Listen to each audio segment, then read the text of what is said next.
It is still quite warm, but we're looking towards hope. There's some relief in the morning from the heat, not from the humidity, and that's what gets you, isn't it? I'm a Catholic wife, mom, and speaker. For more information or to contact us here at The Quest, shoot us an email at thequest@grnonline.com. As always, our show is available anywhere you find your podcast, and they go up pretty shortly after our shows are live, and you can always listen later, share with friends, and we do appreciate that so much, folks. I am very excited and honored to have our guest today. You know, I know you all know by now, been doing the show for a couple of years, that I really like to have like a very casual, kind of friendly conversation with my guests. And so even though I am tempted to read everyone's bio, I know it sounds funny when people read you on the radio. So I'm going to ask our guest to share a little bit about herself. But folks, welcome to The Quest, Dr. Kathryn Wessling, the founder of Catholic Story Groups. Welcome, Dr. Wessling. Oh, thank you. I'm so glad to be here, Sarah.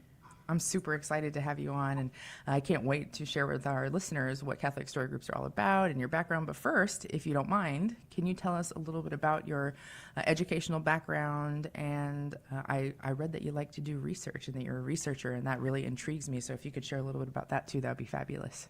Yeah, well, I'm a recovering engineer. So my first degree was engineering.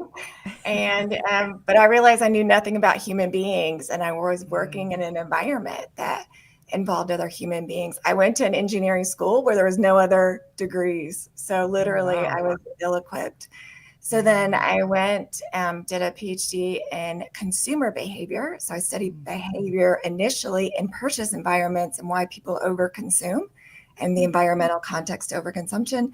And then went on and broadened my field by getting another degree in positive psychology, which is the science of human thriving. And really it's virtue that is the underpinning of thriving. And even the secular research shows that. Wow, that is so neat. Huh. I know, I don't amazing. think I've ever heard anybody talk about that. I love that. Yeah. Huh, it's almost as if God knows what he's doing, right? Right. And the empirical sciences are just showing that, which is fantastic. Yeah. Do you mind sharing a little bit more about positive psychology and what that is? I mean, I'd love to hear more. Yeah, so it started a couple decades ago when Marty Seligman at the University of Pennsylvania noticed that everything around psychology is just based on what's wrong with us and kind of a medical model. And then he said, well, what's right with us? What does cause us to thrive? What leads to growth? And so it seemed like psychology was missing that other part of the human experience. And then all these researchers started studying positive psychology and thriving. I personally got into it because I wasn't thriving. I was teaching at Wharton, and I, quote, should have been delighted and was newly married. And I was like, what's wrong? What's going on? I've done a lot of recovery. I've had a long healing journey, and praise be to God, but I needed more. And so that's when I went and studied positive psychology. Wow, I can see when we're looking towards that. Well, what's good with us, and why is it good? I'm thinking of all the people that I know in my life that seem just really rock solid and well rooted, and I'm thinking like, what do they have in common? And yeah, it's that they're patient. It's that they're that they're temperate, right? They don't overindulge in things. I mean, they've got this great balance of the virtues, and that's really, really cool. Thanks for sharing that. So you have I love what I've read about your organization, but what is Catholic Story Groups? Can you tell us what it is and why and when you founded it? Yeah, I will, Sarah. I would like to go quickly back just for the thought on virtues. What I think is different and unique, at least culturally, from a Catholic perspective, is that in positive psychology, we primarily focus on what our strengths are, how we uniquely reveal God, some aspect of God, and that God has even given us some of these virtues. They're innate, and that I work with organizations to help point out the strengths and know our individual strengths as as image bearers. And then those strengths are used to help us deal or work through what doesn't come as easy to us or the adversity. Oftentimes when I'm measuring this, so I work with the Mother Mary of the Eucharist, the Dominican sisters, and often they teach virtue. And oftentimes people are so focused to look on where do I need to improve or what am I bad at? And positive psychology says, actually, what are we doing well and how are we thriving such that that actually is building resilience. When I'm using my innate virtues and strengths, it's not depleting. So anyway, I just wanted to make that note that it's not just our No, traditional virtue. I'm glad you did, because now I have one. I want to say something because it's so cool. I just, yeah, I'm thinking of myself. Well, you know, it's human nature. I'm thinking of myself. I'm thinking like all of the areas that I hope to grow in, that I desire to grow in. I'm thinking, I do often spend a lot of time focusing on, gosh, look at this list of these areas that I really fall short in, and maybe people can relate to this. I often can tune out the other list where people are like telling me, you're so great at this, like this is such a great characteristic that you have, and this is such a, you know, you can do this with people, and look at all this, and no, look at all these areas that I need work in. Have you seen those? Because it almost negates for me all of the qualities that the Lord, like you said, as an image bearer, the Lord has given me. And I've never thought that, you know, maybe focusing on the list of the things that the strengths that I have could help not only, you know, for like a good positive image of myself, but help me to overcome those areas of weakness. That's really insightful and very beautiful. I appreciate that. What great work you do. Oh, praise God. Well, I'll send you the survey because I want to know your strength, your unique virtues and strengths, and spot those. When we don't know their strengths, we think it's normal. And then when someone falls short, then we're like, hey, I've seen that with my husband. But once we know that and we can spot each other's strengths, then it creates relational joy. It creates like, oh, I'm seeing you as God sees you. So, wow. Oh, isn't that the dream? What is it it? was the Pope dream. John Paul II calls it the vision of the Creator, right? We're not the sum of our weaknesses. Yeah. Yeah. Oh my gosh, to look at each other with just a little bit of God's perspective, the whole world would be different, wouldn't it? So how does all of that tie in especially for those who have never heard of story groups at all and have no idea, how does all of that tie into Catholic story groups? Yeah. So there is times when we're maturing and growing in virtue, but a lot of us have wounds. Pretty much all of us have some wounds from childhood because we didn't have perfect parents. We didn't have the Holy Family.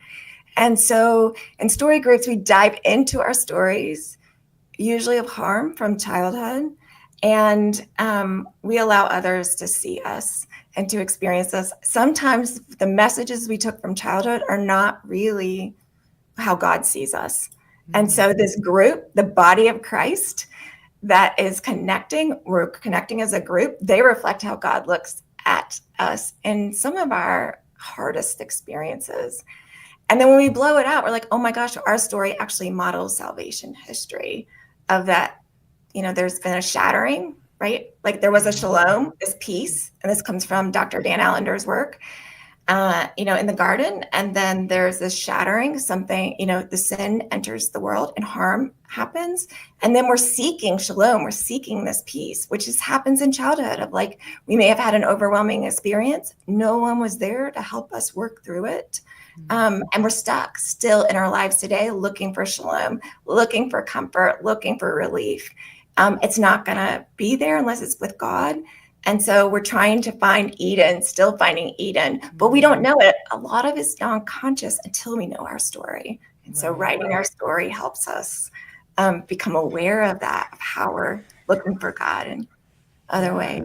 I mean, I can certainly see especially for those who are not Christian, right? Especially like non-Catholics, people who this isn't even on their radar, that are clawing at anything that bears what they deem to be, that resembles some sort of like you said, shalom, right? Like some form of peace. And that can be, I can imagine probably any variety of addictions and self-hatred and all kinds of different things. And I just, it breaks my heart. And I want everybody to know, right, that they, that there's peace in the Lord, number one, and that, being made for communion, we can share our stories. And so that, I imagine that has something to do with why you founded Catholic Story Groups. Yeah, I had my own journey. And also, even if we're following Jesus and we're in the Catholic Church, I yearned to be a cloistered nun, and I pursued that, and then it unraveled. and fell apart and was really devastating because it mirrored my story of original feeling rejected, maternal rejection in childhood.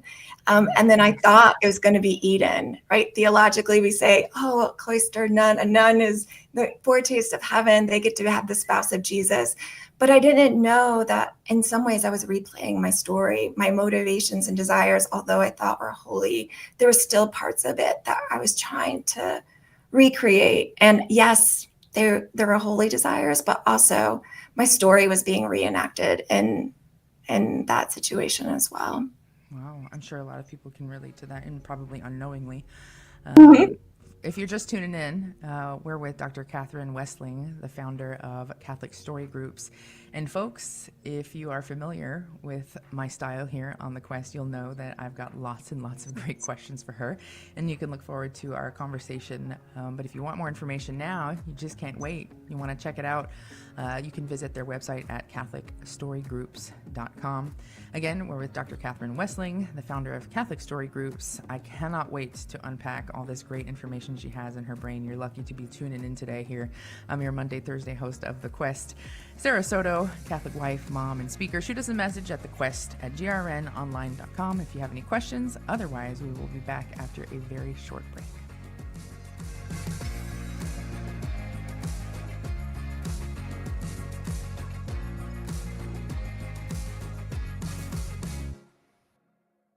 So the neighbor who we've spoken to, just in greeting, but who I don't believe has ever spoken back to us, out of the blue, surprised us. One day we were getting the kids in the car for Mass and asked us if we were going to Mass. I was dumbstruck for about probably 10 seconds. It was great that we had an opportunity to share about our parish and that we were Catholic. Turned out she was Catholic too, and she assumed we were because of the bumper sticker on our car. The Guadalupe Radio Network.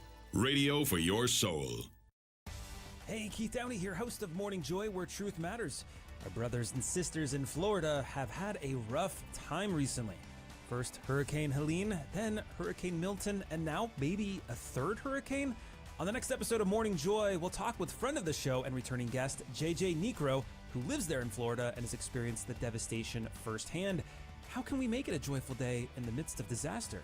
Listen to Morning Joy, weekdays at 6 a.m. Central, 7 a.m. Eastern. Welcome back to The Quest, an extraordinary journey where every step brings us closer to discovering God's love for us. Want to join the conversation? Give us a call at 877-757-9424. Hey y'all, welcome back. I'm really excited. I'm kind of like chomping at the bit here. I got a lot of questions, and as it goes, an hour flies by really fast when you're having fun, and I almost never get to finish asking all the questions I have, and this is probably why, because I'm a bit of a rambler. But hey, if you're just tuning in, I have Dr. Kathryn Wessling from Catholic Story Groups here, and she's pretty amazing. If you haven't already been listening, you missed out, but thankfully, we have podcasts of every show available after they are live. And Dr. Wessling was sharing with us the importance of sharing our story, getting it out there, and helping to bring us into deeper communion with one another's. And maybe my favorite thing she said so far is helping us realize that and this is paraphrasing, the things that we've maybe named ourselves or the things that we think about us don't necessarily align with what God thinks of us and what the Lord sees in us. And so kind of writing your story can help, I think, highlight in those wounds where there's maybe some lies, right, that need, and some areas of woundedness that need healing. And we all have wounds, right? There's nothing, we've all been wounded. And so to look at, to think, well, I'm not wounded, I'm tough, I can take it, is a wound in itself. I think one I've struggled with myself, so I can definitely understand. So again, if you want to check it out as we're chatting here, or write it down so you can check it out later, that's CatholicStoryGroups.com. Well, so you've got virtual Catholic story groups that meet, but there are different types. Not everyone's thrown into one group. So can you share a little bit? I've got a couple of them written down here. So you have the ACOD group, that's Adult Children of Divorce. Yeah. Can you share a little bit about what that group, its purpose and goal? Yeah, so these are adults who experience divorce, their parents divorce, either as children or as an adult. So even if my parents divorced us when I was an adult, but still the unraveling of their marriage began, way earlier. And so the effects of that are still present. And so we meet, we share a story from early childhood, and we're trying to make sense of our stories. So this is true with all of our stories. We're trying to make more sense. Coherence is what it's called in psychology. If we can make more sense of our stories, then we're more secure. We are better able to even attach to God. And so we haven't talked about attachment yet, but that is the goal, is that we grow more securely in our attachment with God, ourselves and with others. What a beautiful Yeah. goal to have. Yeah. The other, And then yeah. how does it work? Sorry. Go Yeah. ahead. Yeah. So there's an internal family system. So some people do some work called internal family systems. Souls and Hearts is the Catholic organization that brings groups together to do that work. It's normally done in therapy, but this model through Souls and Hearts is that people do this through groups. And the people who do internal family systems have a deep interior sense of the different parts of them. For example, you might have a part of you that wants to people please. Well, another part wants to speak up and stand up for something that's right. And they might war within each other. And so internal family systems see what are the different parts and how there's inner conflict going on. So those who get in story group, we're there to try to find some of these, what we call exiled parts. So little kid parts of us that were exiled maybe by parents who were like, you know what? Usually it's a gift. Maybe it's creativity, or maybe we're bold or courageous, but that bothered a parent. Internally, psychologically, we might exile that part of us. We might fragment and say, you know what? That part doesn't matter. That just causes problems. And so in internal family systems and in story work, we try to reveal or uncover the story of the exile who really needs to be brought into wholeness and fullness, because usually it's part of what God created. There are individual ones as well.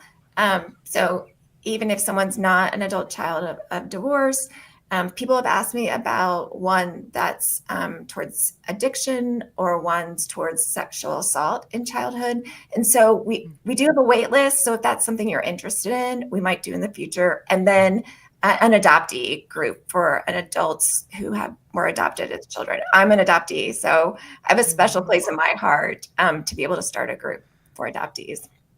Yeah. Wow. And would you say, so the goal in all of these, maybe someone doesn't have that deep internal sense of all of the, different parts of themselves, and maybe someone's not in ACOD, or you have a couples group too. Is the goal of all of these groups to then share your story in order to begin having a more rightly ordered attachment to the Lord? Yeah. Is that the end goal for all It's of us? to heal. So our wounds can cause distorted God images. And we know from attachment theory that if we have an insecure attachment style versus secure attachment style, we have a harder time attaching to the Lord securely. A lot of this is non-conscious, but the more we heal, those barriers fall away, and we increase our capacity to actually receive the love of God. So a lot of healing is more about receiving than it is doing. If I can free the barriers to receiving the grace that God gives me, then I have a greater capacity to love others. Oh my goodness. That's a lot for me I typically don't say things like that's a lot for me to like process like mentally, but oh my gosh, I could probably think about what you just said for like an hour, which is hard for someone with ADHD, but wow, there's so much I could say there. I think that now I'm thinking historically, all of these incredible saints, right, that we read about, like, what was their attachments? They must have been so securely attached. Like I'm thinking, I'm like, wow, look at these incredible mystics and stigmata, and just anyway. So I'm really, really interested in the most amateur way someone can be in attachment styles. I find them super fascinating. But obviously there are people listening that have never heard of the the different attachment styles and what they mean. And so we got to break in a little bit. I'm going to go ahead and ask anyway. So for someone who's never ever heard of attachment styles in their life, what are the attachment styles? Can you describe each of them for us, please? I will. So we're all called to communion and relationship. And when we're born, in the first 3 years of our life, our brain is wiring. That's what development is. It's wiring different parts of the brain. And if we have a secure attachment style, meaning we received attunement from our moms, which is like a dialing in. Did our mother sense when we had a need and meet our needs? She was attentive. She was responsive. She comforted physically. Her nervous system was calm, and she comforted us so that our nervous system, which was still forming at birth, would mirror her calm nervous system. If that happened, we formed a secure attachment. If not, we formed one of the 3 insecure attachments. About 70% of the population has one of these insecure attachments, which means, I know, it's pretty amazing. And even a recent Catholic survey showed it was like 71%. So most of us do not have a secure attachment. And it matters because it impacts our marriage. It impacts how we relate to God. It impacts what happens in our vocation. So these relationship patterns, that's what these styles are. They're kind of how our brain is wired to show up in close relationship. They perpetuate because this is the foundation of our brain. So the 3 insecure attachment styles are avoidant, and those individuals, when they're distressed or they see conflict, they tend to withdraw and go and do stuff on their own. They tend to be self-reliant, pretty self-reliant and independent. This comes from an early childhood wound of not getting one's needs met, maybe ignored. Maybe the mom was too busy, or she wasn't able to pick up on those nonverbal expressions. So the baby's like, I just might as well either not have emotions or not reach out, and I need to try to take care of myself. The second is an anxious attachment. This is a baby who receives some attunement, some connection, but not enough. And so enough is about 50%. We needed our mothers to attune and be there for us about 50% of the time. And if not, then we needed her to repair when she misattuned, when she calibrated what we needed. So that's an anxious attachment. Someone who is disorganized is both avoidant and anxious. And likely they grew up with some harm that they were attracted, they wanted their mother's attention, but she's also somewhat scary.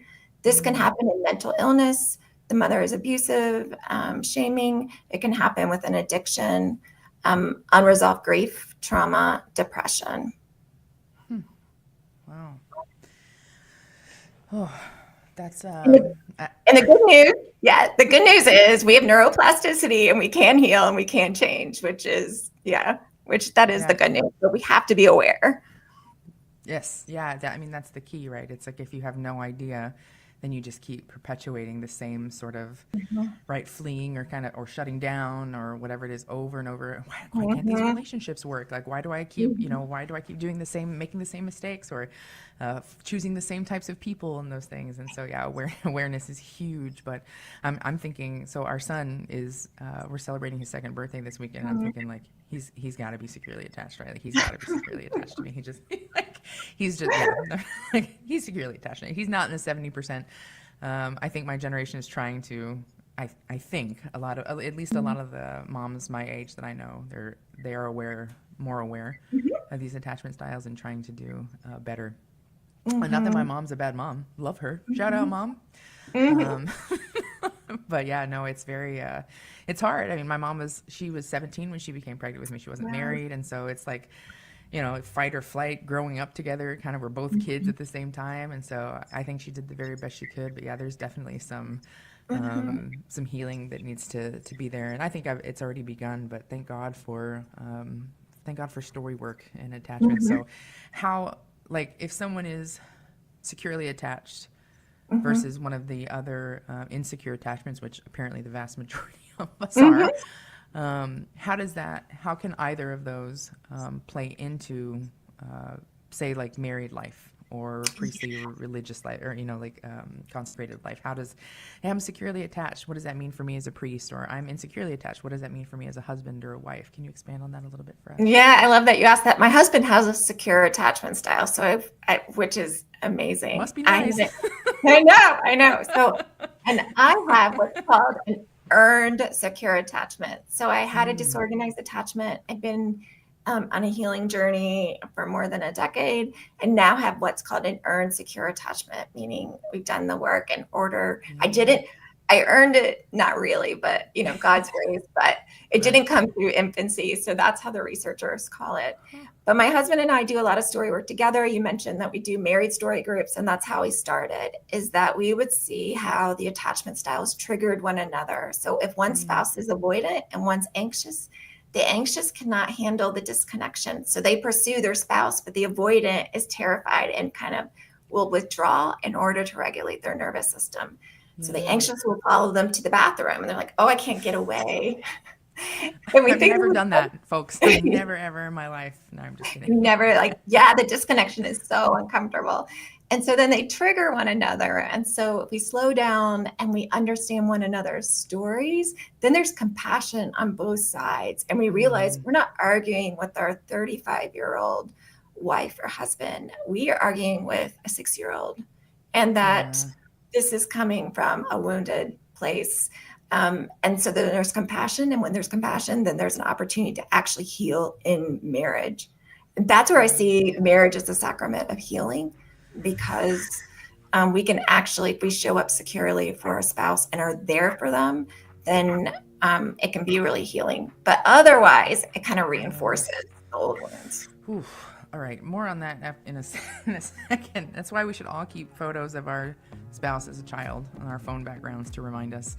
I'm here with Dr. Kathryn Wessling, the founder of Catholic Story Groups. Guess what? I've got a lot more questions for her, but you can visit their website, catholicstory.groups.com, for more information. I'm so excited to have her on and to ask more questions. If you have a question for Dr. Wessling about attachment styles, give us a call at 877-757-9424. About anything else we're chatting about today, we'll be back after a short break.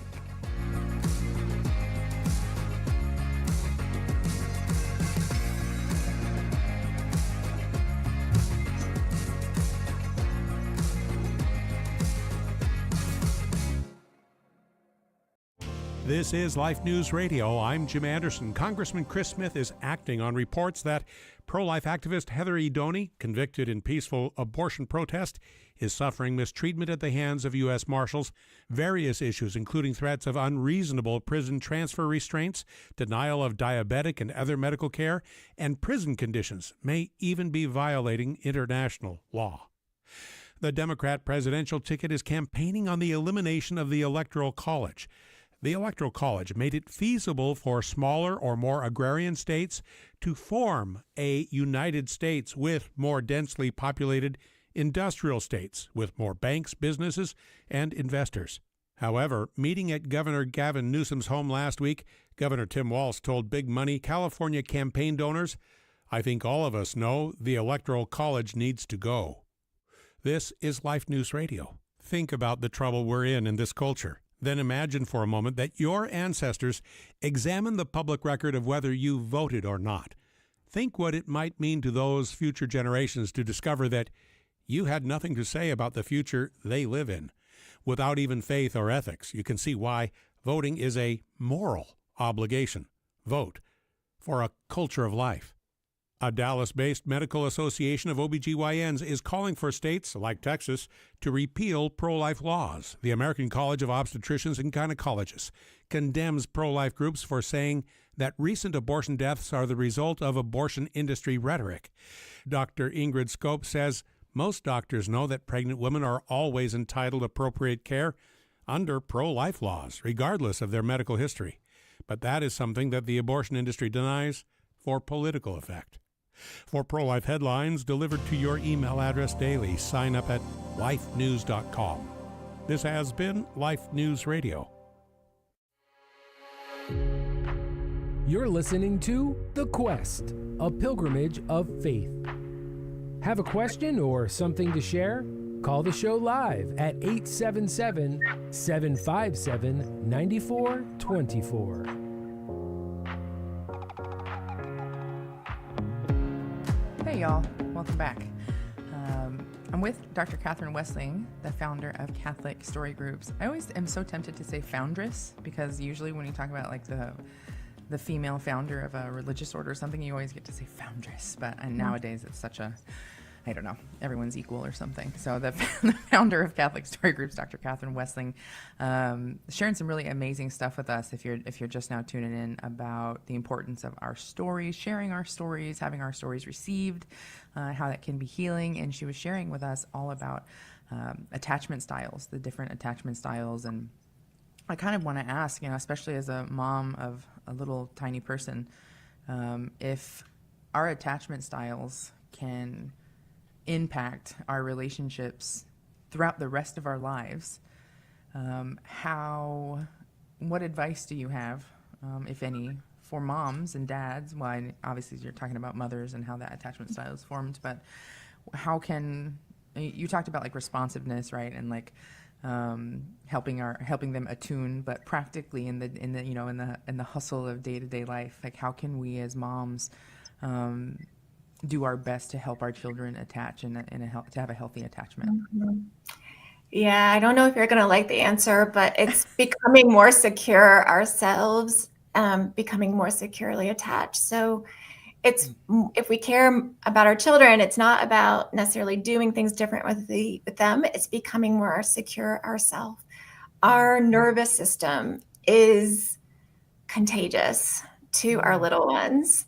And so it's really a state of being that they pick up on. I think with avoidance, it's a little different in that, it's not only, with avoidance, it's a little different in that there is this sense oftentimes that their parent doesn't like them or doesn't want to be around them, or they're too much. That also is an attitude as well that I bet a lot of moms don't realize is getting transpired. And every mom has a hard time or gets frustrated or doesn't quote like their kids at some point. But how do you regulate that? How do you attune to yourselves and take care of that so that's not transmitted? But attachment style is usually transmitted from one generation to another unless there isn't some type of intervention. You are right. I did not like that answer at all. Oh my goodness. And I had a feeling you were going to say something like that. That's why I was like, should I ask this? Do I want to know? But yes, it's not as easy as just checking off a list. Okay, my child is securely attached because I've done X, Y, Z. It's putting in the work to regulate. And that's kind of universal, I think, in parenting anyway. I definitely think that there's like, I can't teach our son to be cool if I'm not cool. Like if I can't, if I'm so escalated, I can't expect him to not be escalated too. So, okay, more work to do. I was reading a little bit about your bio, and something really struck me. I've heard a lot in the secular world about research on resilience, and then I've had some conversations recently with some much more seasoned parents than I, saying that aside from holiness, the most the greatest hope that they have for their child is not financial success. It's not that they're the best at the best lawyer in a practice. It's not even that they have a particular vocation. Out of all the things that they hope that their child has, and these are really great parents that I admire, it's resilience. And so as like from a Catholic, they're Catholic, and so from the Catholic perspective, I'm thinking, after holiness, resilience, like that's what you want your kid to have. And so, and I can see, adults that lack resilience, and how it like events that perhaps shouldn't like totally shatter them can really take them down and enter into the self-pity party. But that's what kind of research have you done on resilience, and what can you share with us about it, and particularly from the Catholic perspective, why is resilience so important? Yeah, well, it leads to hope. It's connected to hope, at least the natural hope that we're going to make it, that God is caring for us. He's going to take care of us. Again, that belief that he's there for us is also connected to whether we had a secure attachment with our parents. In a lot of my research, the number one predictor of resilience is called self-efficacy, the belief that we're capable of changing or achieving our goals. And with God, right, we can do anything, but it's that belief that we can do that, which I think that's not just dump everything on God. That's the belief that with God, we are co-creators. We can make it through adversity. A lot of that is connected to our attachment with our Father. So attachment with our Father, I know, I just saw your face. Attachment with our Father is based on play sensitivity. So it's not the same as a mother, although a father can offer that, warmth and comfort. Right. It's how sensitive he is to the child's desire to play. It is exploration. So if a mother is supposed to soothe, the father is supposed to help explore, because the more soothed and regulated a child is, the more he or she can explore. And the father is the one that takes that role. Now, if he's too aggressive, or if he pushes, or if he's not encouraging, like he's like, why can't you do this? Then that is a lack of play sensitivity. But a child needs a lot of engagement and playful engagement with their father to develop self-efficacy, at least from an early childhood standpoint. There's other things that we can do as adults to gain self-efficacy. And one of that is social support and relational support and that encouragement, which is another reason why I have Catholic story groups, is having a group there to be there for you. It's offering a corrective experience. You may not have had that as a child. Your family may not have been supportive, but here you have, I call it a family of choice. These are the people you're showing up, and they're essentially reparenting and helping you reparent yourself. Yeah. So you have a dad who's maybe like a little too harsh, right? And judgmental and critical and not very kind towards a child. How does that, how do you see that playing out in that child's life as an adult? Yeah, no, low self-worth, doesn't believe he's capable, believes he's a failure, is not going to take risk or positive risk. Yeah, I know, not good. Or an absent father, right? Doesn't believe you're worth it. And so a father that can really attune to how the child wants to explore and expand, that's really important. So there's this complementarity between mother and father, which is really beautiful. The father helps us regulate anger. So it's interesting. In the research, it's like mother helps regulate distress and sadness and sorrow, but fathers, and this is, there's obviously overlap, but just as far as like, what are the differences? That the fathers help regulate anger. They help, like the rough and tumble play is like the ideal for the father interaction, because it's even showing boundaries in regards to physical boundaries and containment, containing the child and containing their anger without the father, losing it, is hugely valuable for the child. And they learn to regulate their own anger. So are you saying that when my husband grabs our 2-year-old by his hips and lets him, quote unquote, walk on the ceiling because he's quite tall, I shouldn't go the whole time? I should just let him have the fun and laugh, because it's really stressful to watch. I should just leave the room. Yeah, it's stressful to your nervous system, but it's fantastic for your child's. I can see it in his face. I can see how good it is for him. It's not good for me. Wow, that's so your interesting. nervous system. Have I asked you, do you have a book with all this compiled together? Do you have like I'm writing one right now. Yeah, sorry to interrupt. Yeah, I'm writing one. It's called Wired for God. Yeah. Okay, amazing. And hopefully when it's out, you'll agree to come back on the show so we can talk all about it. I cannot wait. I'm thinking like, I'm not writing this down. I'm gonna have to go back and listen to it and write it down again, and which is fine. But I want to know so much more. And so, Wired for God. That's really exciting. Wow. That I just feel like that's maybe something that's a need that the church has that's not being not being met in the way that it needs to be met. If you're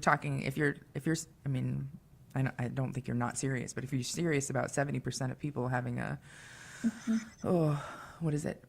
Insecure attachment, then yeah, that people in the church really, I mean, whether they're like, the director of religious education or, a mom and a dad, I mean, in every aspect of the church, even entering into religious life, like we've got to be, like you said, I mean, none of this really can, none of it can be addressed if it's not acknowledged, right? If you're not made aware of it. And so how great is that? I'm so excited. I was like, surely she's got a book about this, but it's in the works and I can't wait. I can't wait to read it. But there's so many things I want to ask. So,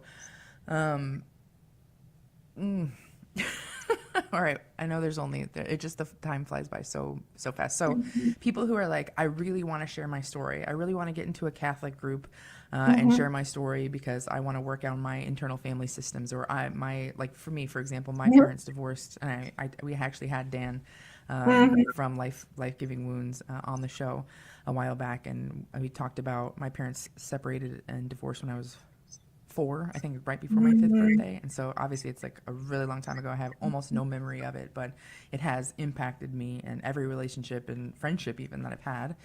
And so it's like, I find it absolutely fascinating. But for those who want to have that, or to be sort of, like you said, reparented, right, in a way to be heard and to be seen and known and loved, can they join a Catholic Story group on your website, CatholicStoryGroups.com? Yes. Yeah, they can. So new groups will be forming in January. So there's a button on there to sign up for the wait list, and then you'll be notified of the new dates and can sign up. So to join one of those groups. Yeah, I was looking, I was like, they're all booked up. It's all full. How does anybody get in here? But it's good to know. So if you're listening and you're interested in joining one of the group, do you lead all of them, Dr. Wessling, or do you lead a couple? There's 2 other therapists that also lead Catholic Story groups too. Yep. Wow. That's just so very, very, very exciting. There's because there's so many, there are a lot of healing ministries, and there are a lot of, there's an incredible retreat center here in our town that does weekend-long healing retreats. And I think it's primarily focused on, it's sort of like an inventory of all the ways in our lives that we've perhaps let woundedness fester and become sinful. And so it's kind of like an inventory of areas in your life where, you need to to take things into the light of confession, which is immensely helpful, right? Especially if you don't know about some of these things. But, there's, and obviously the sacrament of healing, right? Anointing is going to, it's an entirely different thing. But of all the sort of healing, there's a bunch of different ministries, right? There's healing retreats, people pray over you, and there's so many different aspects or there's so many different groups that do this, but, and not to say anything about them. I love that this is so heavily backed by research, and that it's pointing towards the possibility, the reality that you can cooperate with the creator of the universe to, if you allow him, right, to enter into that suffering, to help rewire those areas in your literal brain that weren't nourished and cherished and taken care of the way that they were supposed to be. And what a beautiful call you have to do this and to help people. I think it's really, okay. So we're coming up on our last break, and then we have just a short segment left. But if you're interested in finding more about Catholic Story Groups, please visit their website, CatholicStoryGroups.com. And again, Dr. Wessling has shared that new groups are forming in January, so you can hop on the wait list for them now. But if you have questions about sharing your story or want to know more information or about any of the attachment styles we talked about and how they can affect our relationships, feel free to give us a call at 877-757-9424. Again, that's 877-757-9424. We're talking with Dr. Kathryn Wessling from the Catholic Story Groups, an amazing organization that she founded. And you can visit their website again at CatholicStoryGroups.com. We'll be back after a very short break.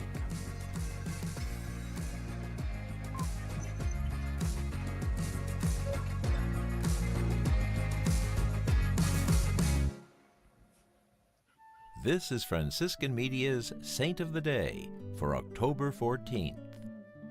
Today, we celebrate Blessed Carlo Acutis.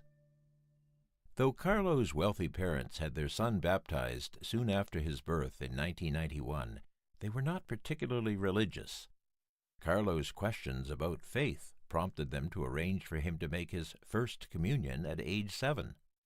The boy became a frequent communicant, making a point of praying before the tabernacle, before or after every Mass.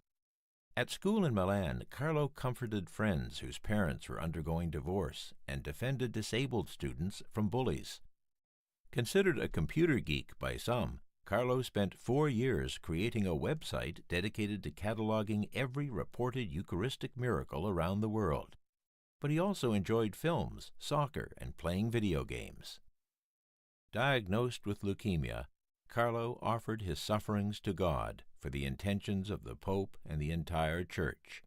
He died in 2006 and was buried in Assisi. Many of his childhood friends were present in 2020 to witness Carlo's beatification at Assisi's Basilica of St. Francis. There's more about the saints, along with inspiration and Catholic resources at our website, saintoftheday.org. From Franciscan Media, this has been Saint of the Day. This is The Quest from the studios of the Guadalupe Radio Network. Share the show with a friend. You can find us on social media. Want to listen again? We're on Apple Podcasts, Spotify, YouTube, or wherever you enjoy listening to podcasts. Hey y'all, welcome back. It's such a great joy to have Dr. Kathryn Wessling with us from Catholic Story Groups, this amazing organization that I'm now kind of obsessed with a little bit, that she founded. And I'm trying to, so I have a list, right? I usually have like a list. I've written out like a document of questions that I want to ask our guests. And my problem is always like, there's not enough time. I don't have enough questions. And then here we are always at the end of the segment. I'm like, okay, which of these 5 questions are the most important to me, and that I think our audience will enjoy the most. It happens every single time. But as I'm looking through them and trying to decide, my heart just feels really moved to, you mentioned in your bio that you and your husband work together to lead attachment style workshops that help repair conflict. So, and then healing those attachment wounds. So obviously, like, marriage is in great crisis, even marriage in the church, as we've known for a long time, and that the evidence is stacked up against us. And as someone who gives a lot of talks about God's plan for marriage and the theology of the body, I can't help but think,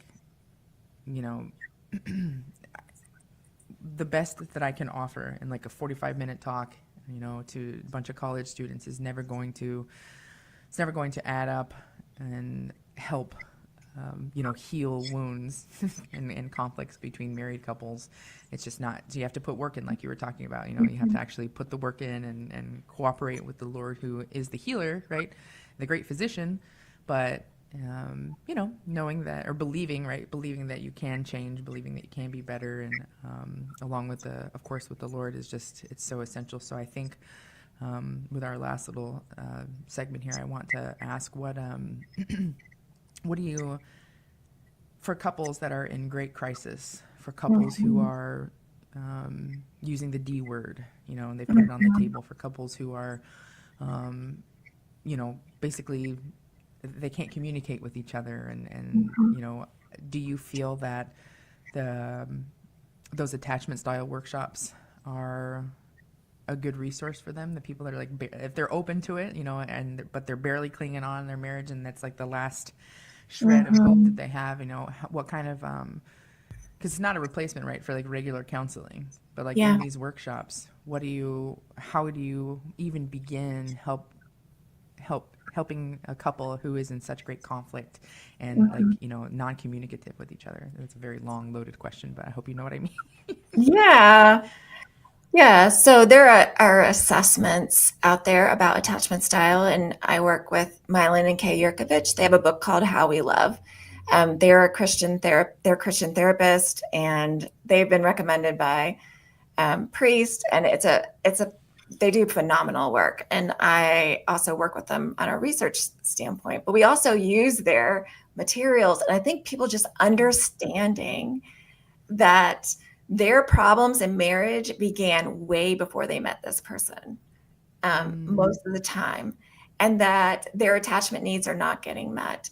And that helps to stop the blaming and have more compassion for one another. And then each spouse needs to be working on their own attachment and generally working with the counselor as well to figure out how can they communicate without activating their attachment wounds. And it can be done. I mean, because attachment, until someone learns about it, like through a workshop or even listening to this radio segment, that it feels like what's going on is so irrational in their marriage. But once you realize, oh, this is what's going on, it just it makes more sense, and it allows a pathway forward. Yeah. And this is a silly question, I know, but when you say that it kind of alleviates some of that blame, right? Because at first we may be coming from a place of, well, he's like this and she's like this and she always and he always, and when we sort of can alleviate that because we recognize, well, this actually began like in those first 3 years of my life when I didn't form a secure attachment, and now that's why it's chaotic for me when you retreat into yourself, or it's chaotic to me when you're in my face following me to the bathroom. And if we're removing sort of the blame there, are we then putting that blame on our parents and becoming like resentful towards the way that they fell short? Well, I don't know if it's resentment, but we look for truth. Like, we're looking for truth as Catholics, and we are seeking the truth about our own childhood, because we know we didn't have perfect parents, and we all sin, and we're very good at taking an inventory of our own sin. To see how we've been harmed is super important, so that we could understand what we needed, what we missed. A lot of it goes to grief. When there's unmet needs or desires, then those need to be grieved. It's not just when someone dies. And so there's this process of grieving what we didn't get, but God made us to need that and to receive that. And then once we grieve, there's a greater openness to receive the love of God and love from others. My motto this year has been grieve and receive, grieve and receive. And it doesn't have to be a huge, overwhelming grief. It can be something small. But a lot of times people are afraid to grieve because either they're afraid that if they start looking at the harm, that they'll never stop weeping, or they'll get too angry. And that makes sense. And the other fear is, if I grieve, no one will be there to comfort me. And so no one wants to be there. And so someone being there, whether it's a therapist, friends, support group, recovery group, story groups, whatever, is essential. That the grief has to be seen and helped metabolized. And when you embrace it, you will not stay stuck in grief. That first fear of, oh my gosh, and if you're not alone, then you will work through the grief. There's a difference between trauma and suffering. Trauma is where we experience being harmed and no one was there for us. But suffering we can all do, and we're all called to do as Christians, to suffer. Like even Jesus Christ, he was on the cross. He wasn't alone. Like Mary was there, Mary Magdalene, St. John, even him. And even in the agony of the garden, he asked his apostles to stay awake. Like even he needed other people to be with them. And we're trying to transform trauma into, quote, mere suffering, because we can do that with Christ's help. So are you, as we head towards the close of our show here, are you trying to tell us that if we recognize areas of woundedness, and if we see the areas in which we weren't, like cherished and loved the way we ought to have been, if we internalize all that and keep it to ourselves and don't tell anybody about it and say, I don't really need God's help, like this is my problem and I'll get it all figured out, are you saying that sort of Are you saying we can't do it alone? We can't do it that way? We can't do it alone. And even I've tried to pray it out, like, oh, it's just me and God. But I needed the body of Christ to look at me like God looks at me, for me to believe that Jesus looks at me like that. Like I needed others. And I was very self-reliant. So I hated admitting that. But even God's plan for healing was to bring in other people that could delight me. Oh, well, sometimes you do a show and you're like, great, see you later, thanks. And then other times you do a show and you're like, I feel like my heart has been opened and poured out onto the floor.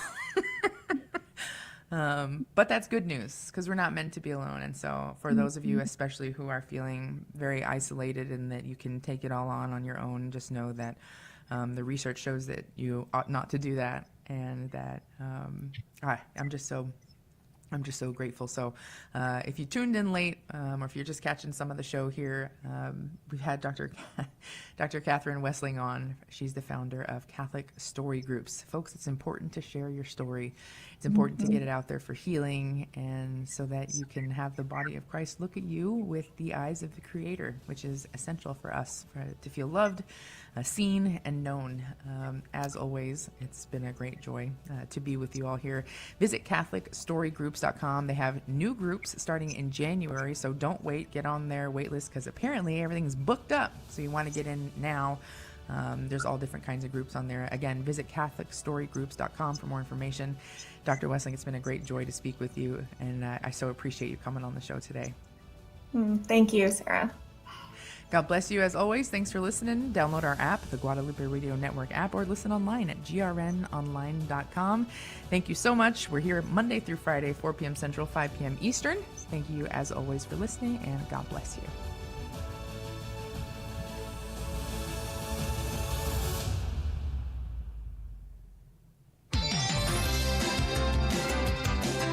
Faith, hope, charity.